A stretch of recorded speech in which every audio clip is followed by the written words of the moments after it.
Do you know the lowest paying specialties in medicine?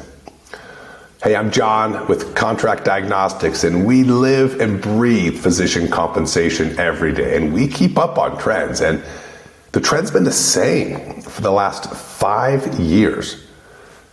The lowest, public health and preventive medicine at $249,000 per year, pediatrics at $251,000, family medicine at $255,000, infectious disease at $262,000, and endocrinology or diabetes is $267,000. That's the 2023 data, and it goes back well before the pandemic. And it's always the same 5.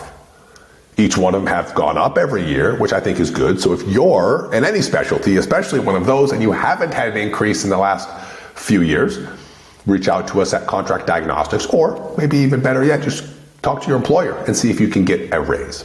Because everybody should be going up every single year, or at least every other year. I say it time and time again, I firmly believe that to be true. But we talk to pediatricians who make a lot more than $251,000. I personally know family medicine physicians that make close to $600,000. Diabetes and endocrinology, it depends on the setup, but we see physicians well over $267,000 for starting salaries at Contract Diagnostics here. So I don't know where all they get their numbers. Pediatrics at $251,000, it does seem typical with what I would expect. We do see some pediatricians still starting in the 160s or even 140s, most commonly in the 180s to 200s. It depends on the situation, of course. Sometimes a full partner in a pediatric practice will make $200,000 or $220,000 or $240,000. That's as a business owner in a full-on and operating pediatrician practice.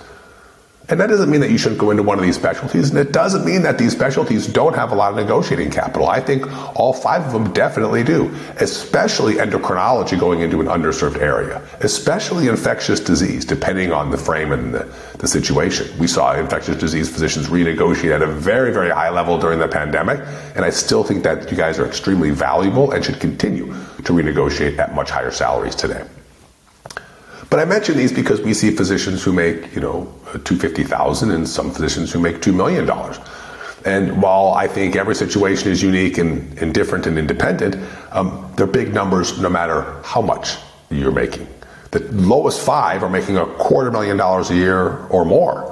And that's still a significant amount of money. And I think everybody should invest in a physician contract review or in a compensation analysis every other year because it's a significant amount of money. And if you're making more, I think it even makes more sense for you to do those things. But I put this up here because I do believe these physicians have negotiating capital. I do think that all physicians should be able to talk about their compensation, should understand the full process of their structure, how it's set up, what kind of bonus structures are available, and then of course, how the employer determines these things.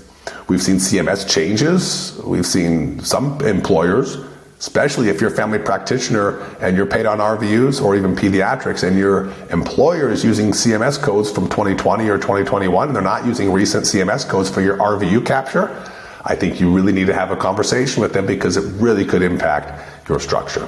We've seen these physicians in family practice especially change dramatically over the years with addendums to their contract because of these fee structure changes.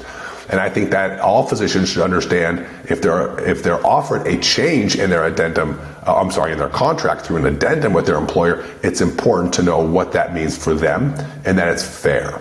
So it doesn't matter if you're one of the highest paid physician specialties, which we'll dig into here momentarily, or if you're one of the lowest.